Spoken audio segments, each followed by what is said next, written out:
gentlemen, is football.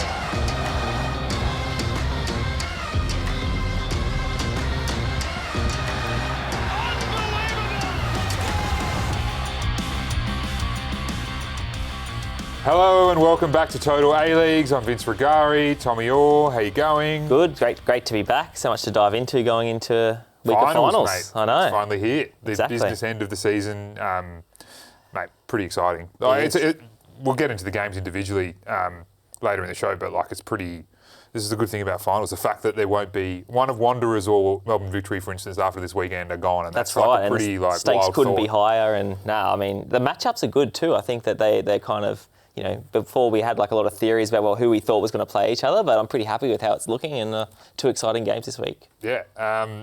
I still can't believe Sydney FC didn't make it as well. We'll get into that. There's a lot of big question marks about them, Tale, and what things look like for them going into next season after a real shocker. We'll also talk about our team of the season, Tommy, as well, which I'm looking forward to checking yours out, mate. But before we do that, a big welcome to our guest this weekend. His season is still alive. It's Adelaide United centre-back Bart Vriends. Bart, thanks for joining us. Thank you, guys. Thanks for having me. What an interesting weekend I imagine you and the rest of the team must have had, not knowing if you were going to be in the finals or not, and having to watch the game that decided your fate at Stefan Mork's house, who, by everything we could tell, he's got a pretty nice pad. Yes. It was insane. It was actually Isaiah's place. I don't know who told you this, but it was Isa's place. And obviously he's having a great place to invite all the boys. And we had a little viewing party together. And we're obviously cheering for Melbourne City this weekend, as you can see right now. It wasn't expected because Sydney has had to lose 2 games, and unfortunately for them, they did. But we were, as you can see, really excited. Some of the boys were even wearing Melbourne City tops, so it was a great weekend for us. Bart, I've got to say, first of all, it's so good to see you. I haven't seen you in about 10 years. You're obviously, for all the fans, Bart was my former teammate at FC Utrecht and used to play together, had a lot of good memories together, so always great to see a familiar face. But I want to ask likewise, Tommy, likewise. It's good to see you have involved into a television pundit right now. But, thank you. Great to see you, man. I've got to ask you about your season personally, but also as a team, because at Christmas we were all talking about Adelaide as potentially going on to win the title or win the premiership, and the wheels kind of seem to fall off a little bit. Seems to be some a lot of goals conceded, these types of things. But you got 5 points from your last 3 games. How do you kind of get the team and rally the troops going into the massive finals game this weekend after such a mixed season? Yeah, that's right. It's been a very mixed season. I think until maybe it was January or February, we were in the race for the title, and then things changed a bit for us. But given the last couple of games, we've managed to build to a more solid and defensive side. We've worked a lot on our defensive structure because we conceded way too many goals throughout the season. We've been a very positive and attacking side, and the flip side of that is that we play a bit of a high risk, high reward game. Also we cup quite a lot of goals. So I think we've been building on a more and a better structure over the last couple of months, and worked out for us pretty well the last 3-4 games. 3 games, I have to say. So we've managed to build a little bit of momentum for us, and are just very positive and excited for the finals to play next week. But you obviously had a pretty good career in the Netherlands. Just wondering, when you had the opportunity to come to Australia, what were you expecting, and has it turned out to be similar to what you expected, both on and off the field? Well, I didn't know much about the Australian football. A bit from Tommy and Adam Sorota and Michael Zulo, who I played with at FC Utrecht. And most of it came from Craig Goodwin, a former Adelaide United player, obviously, when we played together at Sparta.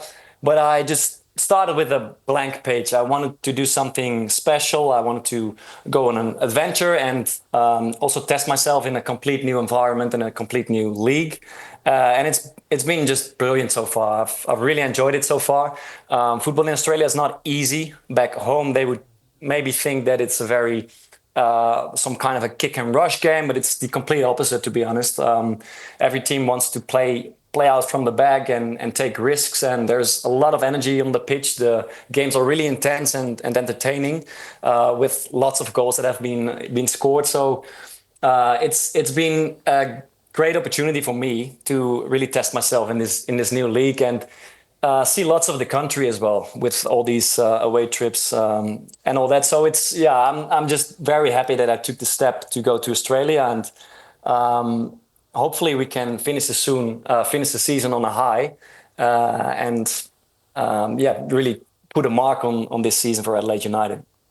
But I've got a random one for you. I want to ask you about one of your former teammates, Denzel Dumfries, because... Oh, yeah, what a guy. Yeah, we've seen, obviously, midweek in the Champions League against Barcelona, his goal-scoring efforts and the career he's gone on to have. Is that something you saw coming from having played with him? Look, that's a brilliant question, because it's such a joy to watch the development of Denzel. We've played together at Sparta, and he was always a very confident guy. And like maybe 8 years ago, he was just an average player in the squad that worked really hard. But himself, he would say, "I will play and win the Champions League for sure." And we were sort of laughing back then, because he was just such a nice guy, but also just one of us, nothing special. But then he starts to develop into this unbelievable machine. Yeah. And every step he took from there was Heerenveen, PSV, and Inter, I suppose, and the national team, of course. And he just managed to adjust to the level within a couple of weeks and got better and better and better. And the good thing that he's probably the most energetic player on the pitch in Europe. Like, it's unbelievable the amount of rushes, the energy he puts in, this incredible body that he knows how to use it as well. So it's just a joy to watch. Like, he's our favorite player in the country, and he's doing an incredible job at Inter. But we didn't really expect it. But given his growing curve, it makes sense now, and I'm just really happy for him. But because he's just a beast of a player. Yeah. But I've got a question for you about another one of your ex-teammates, Tommy Orr. I don't know if you've heard of him. Overrated. Look, I didn't rate him. No, what was it like, I guess, way back in the day at Utrecht, when you had not only Tommy turn up at the club, but also, as you mentioned, Adam and Michael, three Aussies who I remember. When they left Brisbane Roar at that time, there were big hopes and expectations for them. What did you think? Yeah, 100%. It was this three foreign and tropical guys coming from Brisbane all the way to Utrecht. I think Tommy was rated the most high-profile talent from Australia back then, and it was just a joy to watch them as well. Tommy was the left winger, and I was in between the first team and the second team, because I just came from the youth academy. The best cross in the league, left foot, was Tommy Orr's cross, and it was just very good to see these boys. I'm just wondering, how did you like your time in Utrecht, Tommy, with the two boys? I loved it, and to be honest, my biggest regret was leaving. To be honest, I loved my time there, loved the people, loved the club. So I went back actually to Utrecht last season. They had a Legends Day, and it was great to see the club after so long. So only fond memories of my time there. Okay.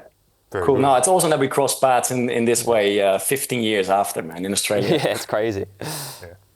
But got to ask you as well about the game you have in front of you this weekend against Western United. Difficult place to go. They've had a really good success rate at Ironbark Fields this season. What gives you and the team confidence that you can get this one done? I think it's just because the finals are a little bit of a surprise to us, given the last months. Although our coach today stressed that we've only been out the top 6 for 2 weeks in this season, so we also sort of deserved it to get into the finals. But then we're probably one of the outsiders, right? And the last couple of weeks has been better for us. As I said before, we've built on a more solid and steady structure to play out from. And Western United obviously is a hard side to beat. They beat us the last time we faced them, but I think we are a better side today, and we just. Yeah, there's not much to lose. Like, we are full of confidence and positive for the game to come, and I can just say that we're really excited to go ahead to the semi-final. So yeah, I think we're ready. Awesome, mate. So good to hear from you again, and wish you all the best going to undoubtedly what is a huge game for you, yourself personally, and the club this weekend. So great to see you, and all the best. Thank you, guys. Have a good one. Thanks, you. Bart. Cheers. That was nice, Tommy. Bit of a pump up. It was. It's always nice to see an old familiar face, and always got along well with Bart on and off the field. So I'll take that compliment any day of the week. Yeah, you were decent. You had a left foot, I guess. Yeah, for a while. Not anymore. After playing five-a-side last week, I can confirm I do not have that anymore. Very good. He's been good this season as well. I think he's had an important role, not only to just be a member of the back four, but also sort of coach those around him, particularly Pana Kikianis. And when Adelaide have been good and they have defended well, those two have had a really good connection. And I'm sure if we were to get Pana on this show as well, he'd tell us a little bit about how Bart's shown him the ropes. Exactly, and I think also it's when you look at the way Adelaide play, Bart touched on it, I think they do leave themselves exposed, the likes of Piraeus playing right back, who's a right winger. They come up against these 3-against-3 situations fairly often. So I think that, it's not an easy job to be a defender at Adelaide, just the way they approach the game. And no, I think he's done a great job to shore up and, give that experience at the back.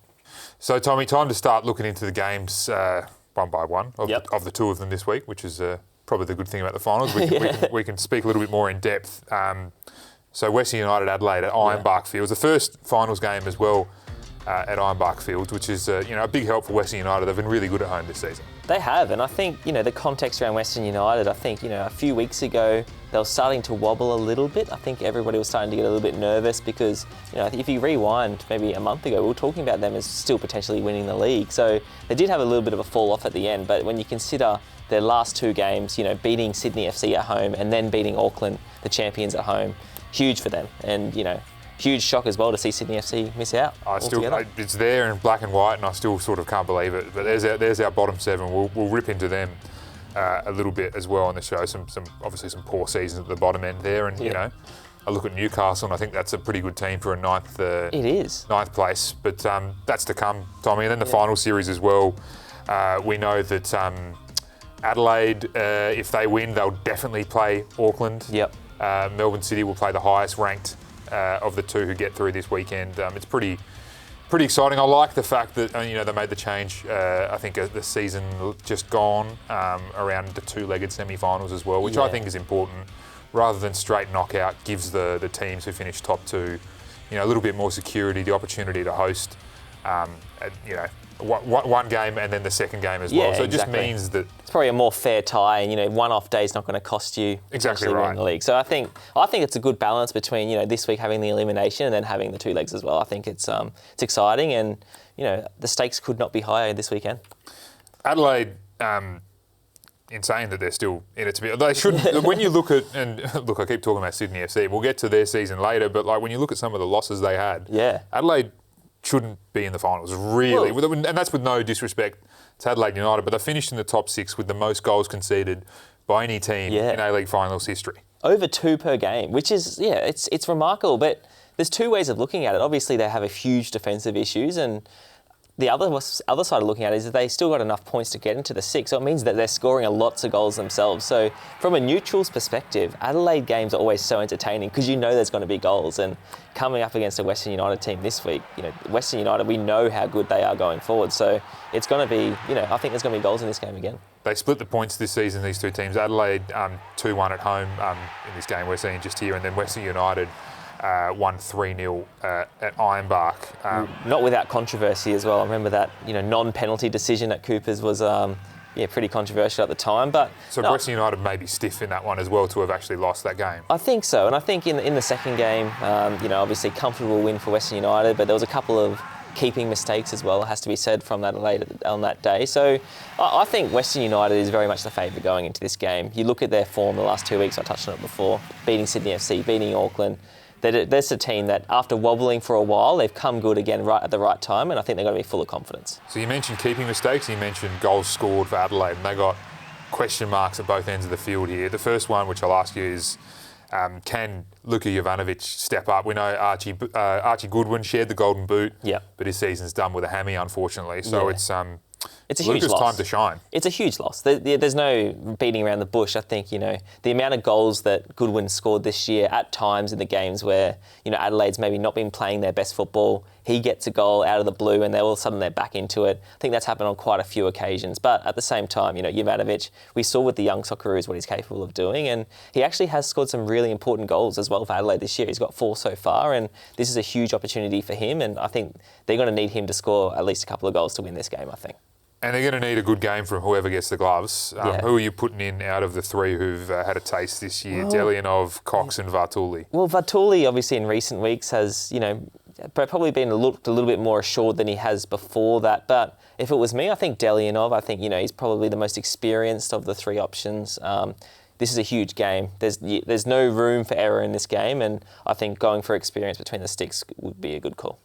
And Western United, Tommy, there's been a bit of uncertainty around them in the background all season, sort of with question marks about their ownership and some other things. That's hopefully now resolved. They had the announcement last week of some new American owners who are going to inject some money in and hopefully get that stadium in Tarneit finally built. You can only imagine that's going to have a positive impact on the team going forward. I think you've seen from their performances in the last 2 weeks as well, there's a lot more stability, at least on the field, in terms of their performances. They've had 2 great performances against more fancied opposition, you could argue, on the day. So, no, I think that they're making all the right noises at this time of season. I think Michael Roos, that man on screen, obviously Ibusuki has been injured and missed the last couple of games, and there was question marks about how they would fill that gap. But I think Michael Roos has done a fantastic job coming into this team, and he gives them something completely different. He kind of annoys the defenders. He's a pest, you can almost say, up front, and the way he hounds the defenders, and he's relentless with his forward running. And I think now all of a sudden they've got Michael Roos and Ibusuki, a big decision to make if Ibusuki is fit going into this game. How much do you take out of the result they were able to get on the weekend? Obviously Auckland, dead rubberish for them. They didn't go out there to play poorly and all that, but there was nothing on the line for them. They had this plate sewn up. They knew what's in front of them. If you're Western United, you must be taking a lot of confidence out of that. I think huge amount of confidence, and I think Western United has been a bit of a bogey team for Auckland this year, because we saw earlier in the season in Auckland as well, Western United put lots of goals past them. So I think that's a matchup that Auckland will probably be looking to avoid come finals time. But I think Western United have to be the favourites going into this game against Adelaide, because just their form, not only for the whole season, but in the last 2 weeks in particular, it looks like they're back to their best. And, the amount of goal scoring threats that they have in Adelaide with their leaky defence, I think that's going to be a big question mark for Adelaide. Yeah. And at home as well, we've spoken about that. And John Aloisi spoke about that as well after the match on the weekend, how important it is for them to be playing at Ironbark Fields. It's been great here at Ironbark the whole year. We've really enjoyed it. We've played 11 games here. We've won 7, drawn 3, and lost only 1, and that was against Auckland. And that's thanks to the fans as well, the supporters that come each game. The pitch is the best pitch in the league by a country mile. It's so good, and we've earned the right to play a home final here. So we're looking forward to it. We can't wait. And I'm sure the boys will be ready. Because we train here every day as well, it just shows that we're comfortable with the surroundings, and the boys love being here. That's probably a bigger benefit than we maybe realise, Tommy, don't you think, that a club trains at the exact same places they play? I don't know if any other teams in the league have that benefit, knowing that so many of the stadiums are shared with other teams and sports and all that. It really would feel like home for them. Absolutely, and I think you've seen from their performances there this season, I think obviously John Aloisi just touched on their record there. They've got a great record. Also, there's games, where maybe they haven't won, but they've been the dominant team. And I think teams that go there know that's going to be a tough day. And I think that the way that they kind of put up the opposition team under a lot of pressure from the first minute, they always seem to start the games 100 miles an hour. I think that will be telling this week, because if Western United start the first 10 minutes and can get a couple of goals, the game's almost over for Adelaide. So I think Adelaide kind of weathering the storm is going to be crucial for them this week. Yeah, agreed. On to the Saturday night game, Tommy. Huge one. This is going to be pretty exciting out in the West. Wanderers versus Melbourne Victory. If there's, if the away crowd that they brought to Macarthur FC on the weekend is any indication, Wonderland is going to be absolutely on fire for this one, and I can't wait. Yeah, two amazing sets of fans. Arguably the two probably loudest sets of fans in the league. This is going to be a huge game, and I can't wait to watch it. And two teams that, going into the finals are probably had a little bit different kind of ends of the spectrum in terms of form. We saw Wanderers come from behind against Macarthur on the weekend. They just keep finding a way, and now obviously 12 games unbeaten. They're probably the informed team in the whole competition. They're going to be a team brimming with confidence with the home kind of fan support. And victory, against Newcastle were obviously a little bit disappointing. So for them, it's going to be about trying to stabilise and put in a better performance than they did last week. So 12 games is the unbeaten streak. The club record is 13. They get through this, so they'll obviously equal that, and then, with any luck, hope to extend it into a semi-final and then grand final. It's been a long time since this team had any success where it matters. That's right, and I think Mark Rudan had a season where they finished fourth, same as they have this season. But I think It didn't feel like this. It wasn't, and the form wasn't the same, and the way they were playing wasn't the same. And we've spoken about Wanderers so many times this season. I think going forward in terms of their attacking talent and their attacking performances, it's always been great. But defensively at the start of the season, they were really porous. But they've really kind of steadied the ship in that regard and addressed those problems. And I think that they're the favourites going into this game. And Melbourne victory, if they're not at their very best, I think they're going to get blown away. Yeah. One of the blokes who's helped sort out those defensive problems, Tommy, is Anthony Pantazopoulos. Yep. Who was revelling in the scenes post-match. Yeah, I don't really know how to explain it. These fans are so special, and they turn out in numbers every single game. And how can you not perform to your full capabilities when they're here backing us like this?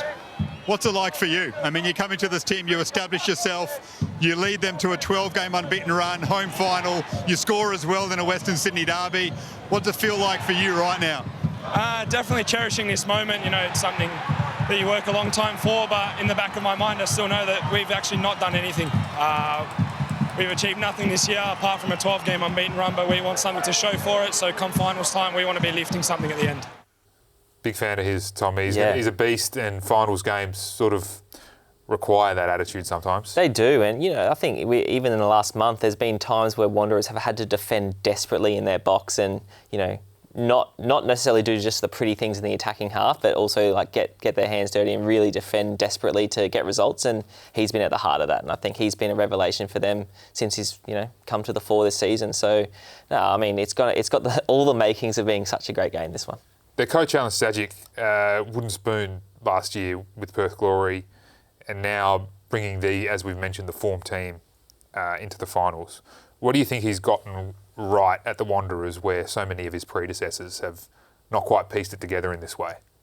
Well, I think that there has been, times in previous seasons when the Wanderers are playing good football that they have looked good, but whenever things have gone maybe not the way they wanted, it seems that the kind of hysteria around it seems to get to the coach and the pressure, and that they kind of, they seem to fall like a deck of cards. And I think that Stajcic has done so well to, when there's a lot of scrutiny around the Wanderers because of the amazing support that they have, but when times were tough and he probably wasn't getting the results, he stuck to his guns, he stuck to his principles, and I think now he's kind of bearing the fruits of all that. And this is a team that has so much belief. We said it before, they've always had the attacking talent and they were scoring goals, but they've found a way to address their defensive issues. And I think it's safe to say no team wants to come up against the Wanderers right now. The only hint of drama they've had all year was probably the stuff around Juan Mata at the start of the year. Yep. And Fahid Ben Khalfallah's comments about why wasn't he playing.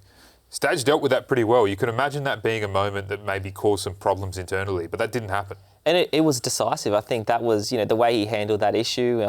And obviously he got the results after, which kind of helped, and that's obviously the most important thing. And he was kind of warranted in his decision to maybe leave him on the bench when, if they kept going down the path of not winning as many games as they would have liked, I think the pressure would have got bigger and bigger. But, you have to give him a lot of credit because he stuck to his guns and he stuck to his principles, and ultimately he turned things around, and they got that now, we see them in the red hot team form in the whole competition. Still think it's weird to have a marquee player who doesn't play very often, but it's good to know that I guess they go into finals, games can potentially go into extra time. Got a player of his calibre, set pieces, etc. And also, it's not obviously if they're losing, then you can bring a player of him on and he has obvious quality. But I think if they're winning this game too, he's a player you can bring on to keep possession, lock it down. Exactly, and I think that he will have a big game player. He'll have a big kind of thing to say in this game for sure. Yeah. Victory, Tommy, hot and cold all year, as we've spoken about many times as well. Cold against Newcastle. I give them, and you shouldn't really, but I give them a little bit of an out on this one just because this game, there's nothing to by play the time for. they took the field, everything was sorted. There was no, they knew who they were playing and where they were playing it. So it was just a hit out, really. And some individual players might be disappointed that they didn't make more of this game, just particularly those who are being watched for potential transfers.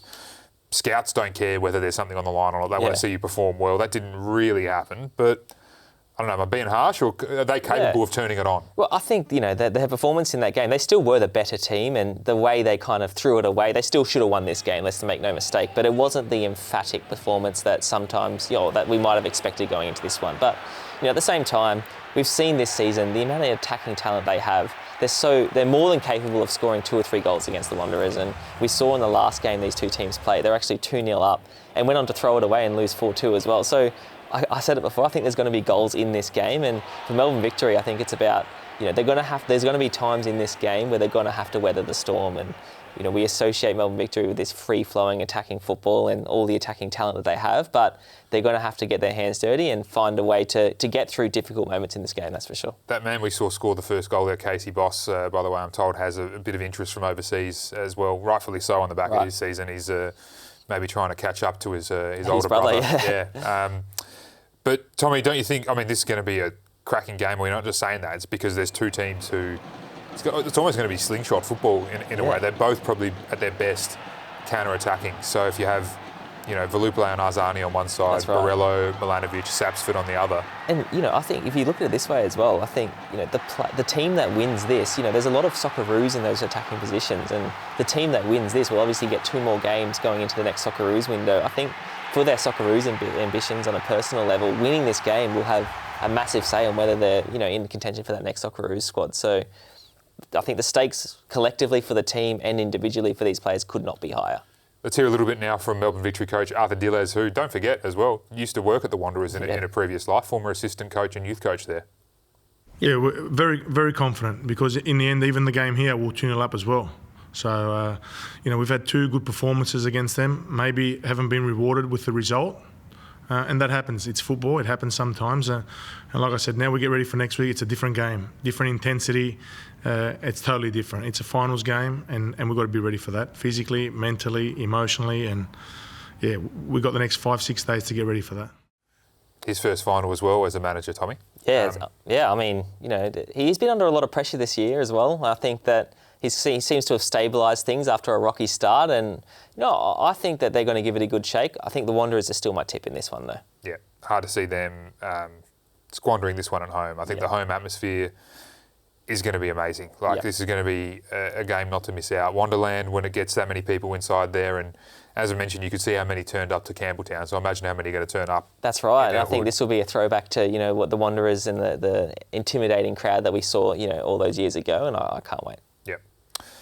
Not so good on the other side of Sydney, Tommy. Yeah. Sydney FC 7th in the league, which unfathomable to me at the start of the season when you saw the squad that they assembled, the fact they brought in Douglas Costa, and even, to be honest, some of the football they were playing earlier in the season. I was big on them. I thought I liked the plan that they had. I liked what Ufuk Talay was trying to do. But I don't know, at some point in the season, it just fell apart. They stopped trying to do that, or they were way less effective at trying to do what had worked for them so well over the first bit. Yeah, and I think, at the start of the season, even the games they were winning, we saw that they were defensively probably a little bit porous. Everybody was saying that they're too aggressive with their press defensively, and they were getting caught in behind a lot.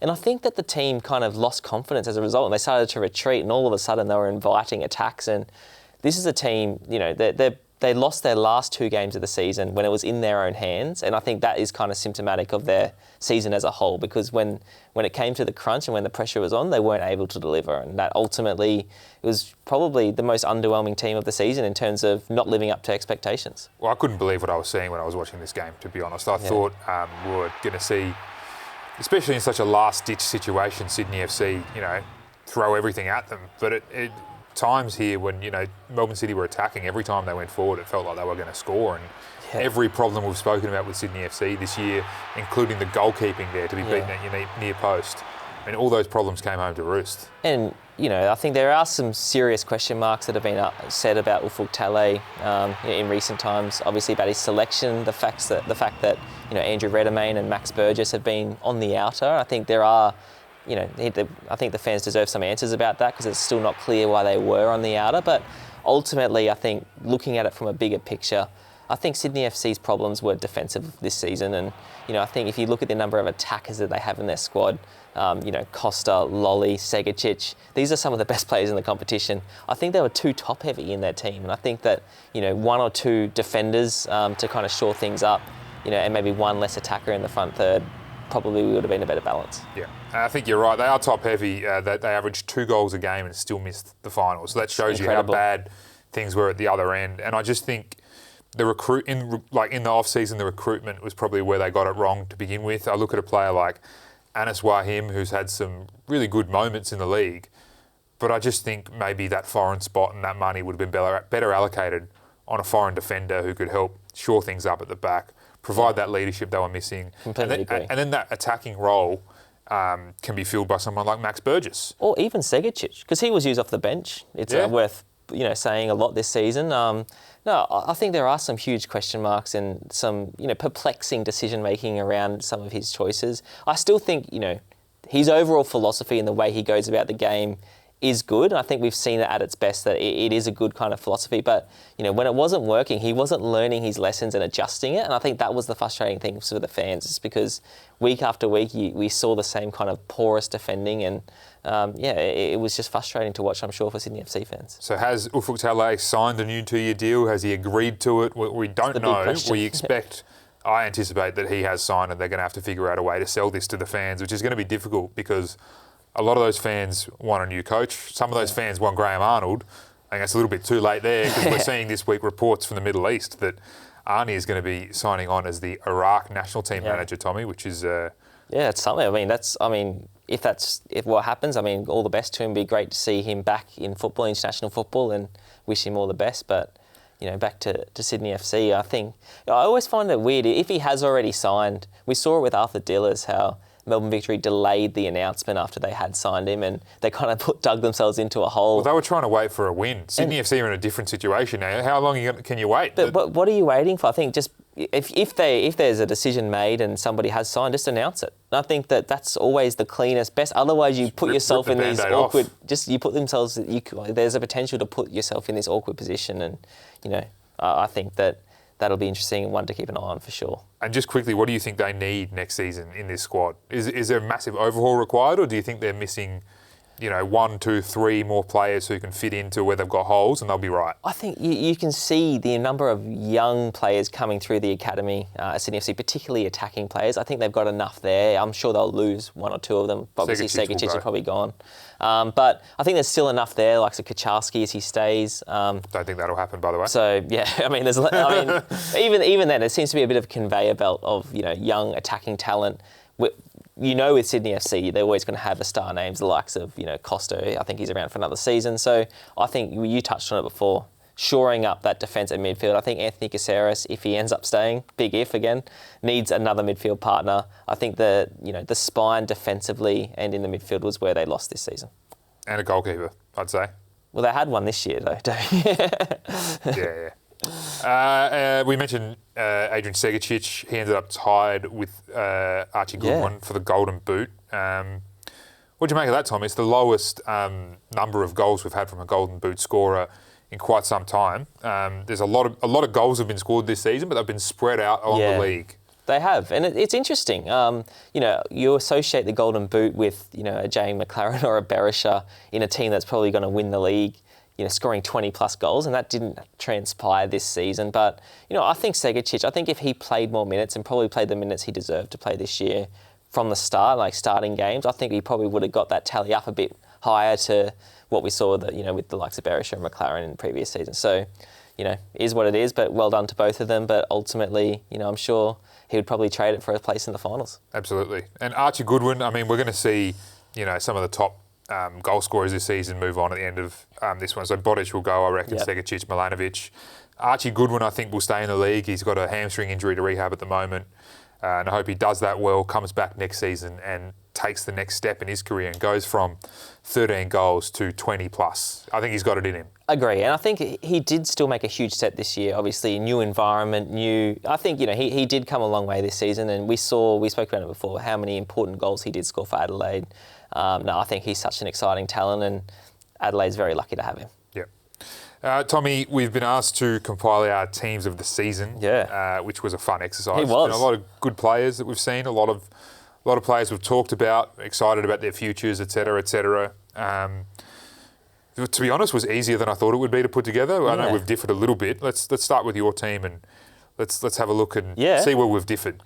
So I've gone for Paulson in goals, and I think that's pretty self-explanatory. And I think defensively, I've opted for a lot of Auckland and Melbourne City, who are the two teams that had the best defensive records this season. So gone for Sakai, right back, Truan, Pineacre, and Dumfries. So 4 of the 5 players from Auckland there, and I should say as well that's my back 5 as well. So we can probably just draw the line on the. And there's no real arguments there. I think the only one I had, I wanted to get Nathaniel Atkinson in this team because he's had a really good season. Yeah. Probably flown under the radar a little bit. Yeah. Hasn't played at right back all the time though. Yeah. So I didn't actually know where to put him, and I just couldn't make the argument that he should be in at right back ahead of Sakai. That was exactly the same thing, and I even thought about putting him in the midfield, but the 3 players I ended up choosing in the midfield, Verstrada, Teague and Thurgate, I think he was probably my 4th pick for the midfield too, so he's unlucky to miss out on 2 positions there, but back to Verstrada, I think he's been a key for Auckland, just the way he wins the ball back, and he's kind of such a driving force for them in midfield, and Thurgate and Teague, I think they're kind of at the heart of everything good that both of those teams do, and provide such a link between defence and attack. And I think those 3 midfielders, I've probably gone for one less attacking-minded player in this lineup than I normally would, but I just think it was impossible for me to leave out one of those midfielders. So. Pragmatic Tommy Orr versus attack-minded Vince Rugari. Let's have a look at my team. We can talk about where we've differed because, I've gone a little bit more top-heavy. I can't believe you didn't get at least one of Modric or Stajcic in there. What happened there? How could you justify that? No, I just think if you look at my main criteria in my team was how pivotal this player is for that team. And Sydney FC didn't make the finals. So although Stajcic had an amazing season, how could you leave, Velupale out when he was at the heart of why Melbourne Victory qualified for the finals? Well, I left him out because he missed a chunk of the season through injury. That's true. And the way I thought about my team was, I'm the coach, we're playing a game tomorrow. What's a team that's going to function really well together and click? And I thought, Modric up top cost a bit of a free roll behind. I think despite... he missed a lot of the season. He did miss a lot, but I thought when he was at his best, he was probably, if not the best, one of the best players in the league. There was periods this season where he was absolutely untouchable. Yeah. And so that's the coster I've got in this team. I've got Stajcic and Milanovic on the wings cutting inside and running amok. And I like that midfield too. We've got 2 of the same 3 midfielders there. So my front 3 was Milanovic, Velupale and Yakulis. And I put Yakulis in double figures for goals and assists. It hasn't happened. He was stiff for me. And it's a difficult one. He overachieved in a team that had mixed kind of performances this season. And I think with a return like that, you can't leave him out. The one who I think if he stayed the full season would have been in both of our teams probably is Jed Drew, don't you Absolutely, reckon? And I think that, if I look at my team now, Marco Tilio is another player. He was injured for a lot of this season, but when he plays, he's probably one of my favourite players in the competition. I think if he played 3 or 4 more games, he would have been in mine 100%. It was just the big injury layoff that kind of cost him. Yeah. Tommy, we're also going to rip through the bottom 7 clubs. Right. We'll leave Sydney FC out because we've just had an extensive discussion about them, but we're going to look through the teams that didn't make it from the bottom up and talk about how their season went. You're going to give them a grade out of 10 and the number 1 priority they need for next season as well. Gotcha. We'll start with Perth. I think it has to be a 1 out of 10. The way they started this season was, diabolical, to be honest. They were not prepared for the season physically. Their new signings didn't gel, and they did steady the ship somewhat, but I think going into this off-season, they probably need some more proven A-League talent, and I think they'll be busy in the shop window. Brisbane Roar. Slightly better. I'm going to say a 2 out of 10. They did have a late rally, kind of probably gave them a more kind of credible final position than they otherwise maybe showed earlier in the season, but it wasn't enough for the fans there, and I think there'll be big changes again. Harsh marker, man. Wellington. I think Wellington, they're a 4. I think they lost a lot of attacking talent at the back of last season, and I think they had too much reliance on Costa Barbarouses. Any kind of games they won, it seemed to be him pulling a rabbit out of the hat. I think they need to dip back into the transfer market or give more opportunities to young attacking talent. I think a bit more positivity in the way they set up as well. Central Coast Mariners.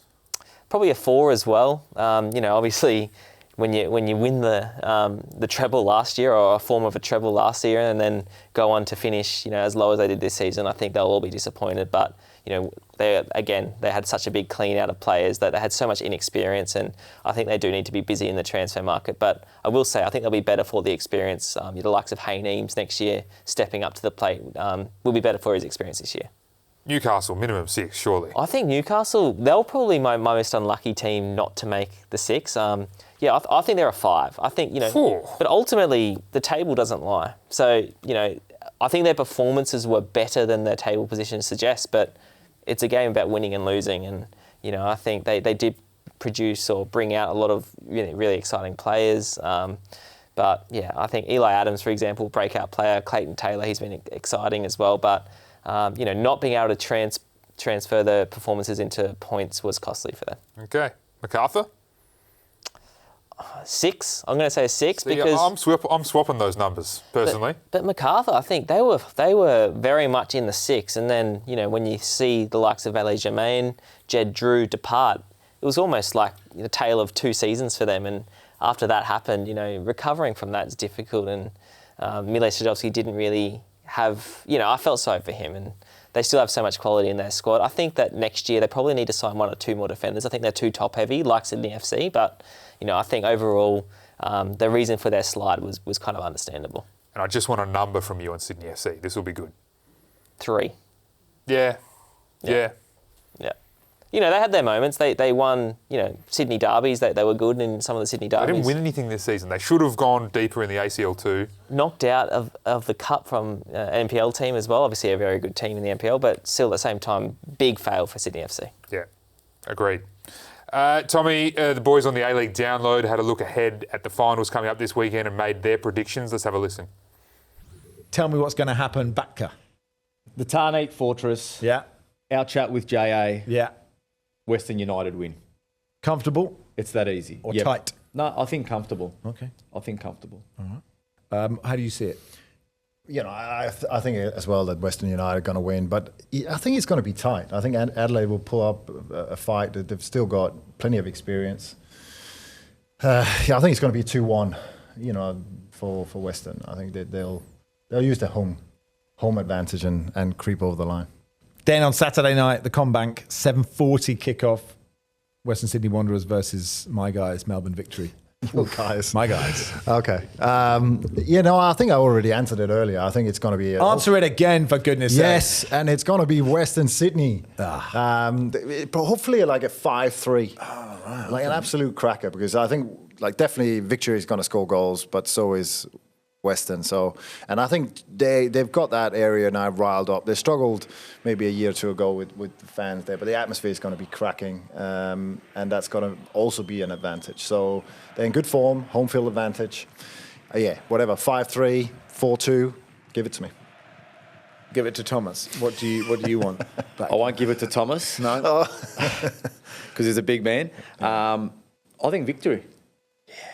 I'm going to jump on the Maxi bandwagon. All right. I think Victory might get the job done on penalties. Whoa. So controversial here. Yeah. Controversial.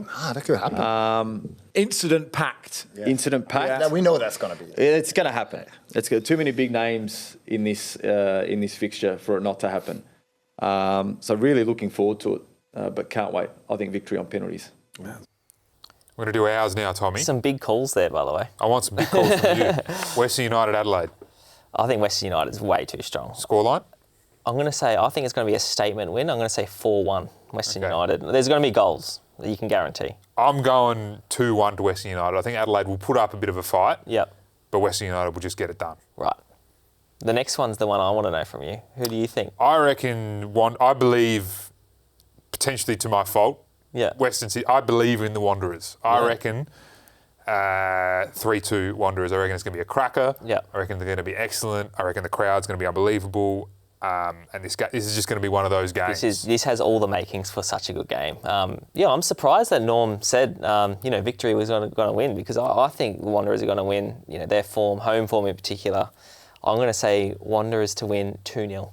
Something has to go really wrong for them on the night for them to not win this game, I think. Like we've had question marks about how real is this sort of what they're doing this season.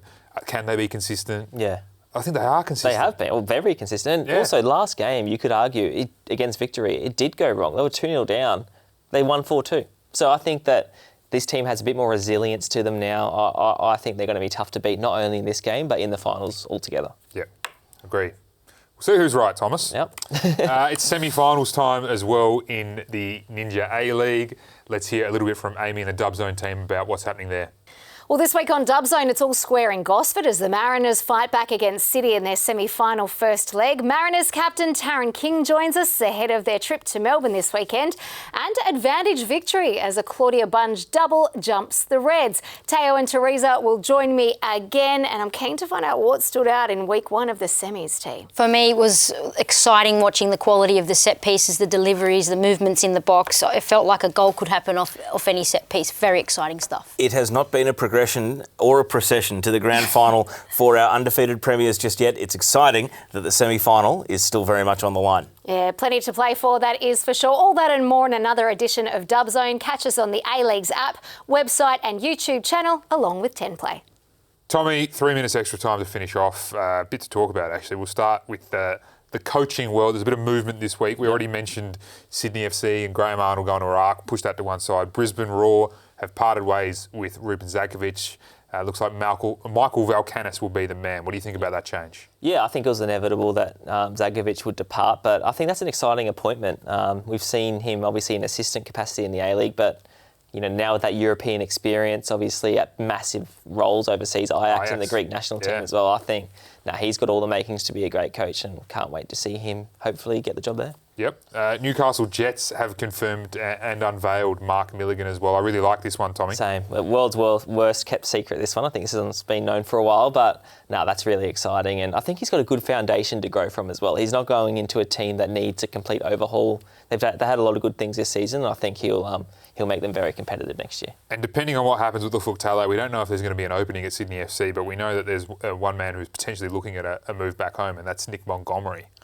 Wow, well, Monty's kind of A-League record speaks for itself, both as a player and a manager, and obviously now, with his experience at Spurs, such a huge role, and at Hibs as well. So I think, if he came back, I think every club would be interested in him. So he'd have his pick, to be honest. Yeah, exactly. So I think that that's definitely an exciting potential candidate for Sydney FC if he does leave. Yeah. Tell me your top three most impressive players from the non-finals teams. Who will we not be watching over the next few weeks? Yep. That's really impressed you. Well, you got to say Stajcic, right? Yep. I think that one kind of speaks for itself. Yakulis as well. We spoke about it. I had him in my team of the season. Double figures for goals and assists. Eli Adams is one we didn't talk about for team of the season, and he wasn't doing enough to get in that discussion. He was maybe on my bench. Yeah, maybe. And I think, he's one that I think that he has an exciting future, and can't wait to see him work with Millsy. Like Archie Goodwin talking about him earlier, Eli Adams is one I want to see next season step up and dominate this Absolutely. league. Tommy, AC Milan are going to be playing a friendly against Perth Glory in pre-season. That'll be announced later this week, which is exciting for Perth Glory. The other thing that's come out this week is there could be a Serie A game, 4 points being played in Perth early next year due to the San Siro being off limits during the Winter Olympics, which is a potentially controversial move. Really interesting though, and probably good for Australian football fans. I don't know. What do you think about those two things? No, I mean, any kind of friendly game against the likes of AC Milan is awesome. I mean, if I was living out west, I would definitely go to that game. Still might, even from the east. So, I think there's so many Milan fans in Australia as well. That'll be a good turnout and probably help the Glory prepare better for their season than they had this year. So that's good. But in terms of Serie A games, I mean, if the A-League took games overseas, I'm not sure, but I'd be too enthusiastic about it. But being a beneficiary of this is awesome. I think any kind of high-profile game like that in Australia is great news, not only for football fans, but just for people who like sport in Australia. I see both sides of the argument, is what I'll say, Tommy. Just finally, a bit of dreamland areas here. Luka Modric is apparently off contract. Could you think of a better A-League marquee than him, and where would you put him? He could go anywhere. And I think that the team that he would go to, if it did happen, would instantly be levels and levels higher than they already are. What a player he is. Had the benefit of playing against him in my career, and it definitely was on the receiving end of that one. Yeah, he's so good, and he's 39, but still remarkably fit. Still at Real Madrid, obviously, but that would be amazing. What jersey would he look good in, though? Oh, any, to be honest. I'd take him in any. I would love to see him in the Mariners palm tree jersey. Yeah, dreamland. I said dreamland, and that's fucking dreamland areas, bro. All right, on that hugely hilarious note, Tommy, we'll leave it there. Thank you very much for your contribution, and we'll see you next week on Toto A-Leagues.